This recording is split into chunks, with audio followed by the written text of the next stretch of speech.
Don't forget to subscribe for more motivation. channel එකට ඔයාලා හැමෝම සාදරයෙන් පිළිගන්නවා. ඉතින් කොහොමද? මම නම් හොඳින් ඉන්නවා. අද අපේ මාතෘකාව තමයි ඔබේ ජීවිතයේ වීරයා ඔබම වෙන්න. මේක තමයි සිංහලෙන් මම කරපු ලොකුම AI වීඩියෝ එක. ඒක නිසා අඩුපාඩු තිබෙන්න පුළුවන්. කරුණාකර ඒවා ගණන් ගන්න එපා. ඇත්තටම මේකට පැය 3ක් විතර ගත වුණා. essential වීඩියෝ නිර්මාණය කිරීමට භාවිතා කළ device එක නම් Samsung Galaxy S23 Ultra. images කපන්න කොටන්න Google Gemini.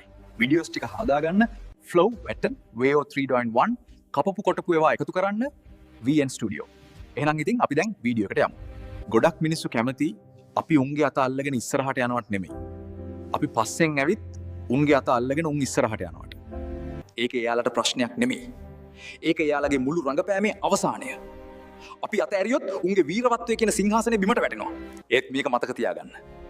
අපේ උරහිස් අදින්න ගත්තොත් ඒ සිංහාසනේ බිමට වැටෙන එක කාටවත් නවත්තන්න බෑ. ඒක ස්ථිරයි.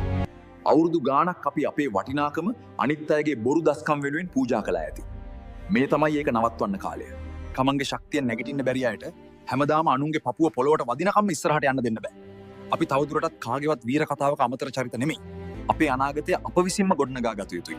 වෙනත් අය අපේ අනාගතය හදන්නේ නැහැ. ඔවුන් කරන්නේ අපිට අනාගතයක් හදනවා කියා පෙන්වීම පමණයි. මම කියන දේවල් ඇත්තටම හිතලා බලන්න. අපි කොහොම හරි නැගිටින්න ඕන. තමන්ගේ කතාවේ වීරයා තමන් වෙන්න ඕනයි. සෑම විටම ධනාත්මක වන්න. අලුත් දේවල් ඉගෙන ගන්න. ඉගෙන ගන්නා දේවල් කවදාවත් අපතේ යන්නේ නැහැ. මම හිතනවා මේ තුලින් හැමෝම හොඳ අදහසක් හෝ පණිවිඩයක් හිතට ගනීවි කියලා. මේ අවසානය නොවේ, මේ තමයි ආරම්භය. ඉතින් යාළුවනේ, stay positive. Better days are on their way. අවසානයේ තෙක්ම නරඹපු ඔබ සැමට බොහොම ස්තුතියි. මේ ටික එකතු කරලා හදන්නත් මම පට්ට කට්ටක් කෑවා. නමුත් අපි විශ්වාස කරන දේ වෙනුවෙන් මහන්සි වෙන එක වටිනවා. ඉතින් අපගේ YouTube channel එක subscribe කර වීඩියෝ like කරන්න, හොඳ වීඩියෝ රැසක් ලබා දීමට අපි සැලසුම් කර තිබෙනවා. ඉතින් හැමෝටම ආයුබෝවන්, තෙරුවන් සරණයි. හරි. එහෙනම් shooting ඉවරයිනේ මල්ලි. පොඩි හදිස්සියක් තියෙනවා. mic එක ගලවන්න පුළුවන්ද?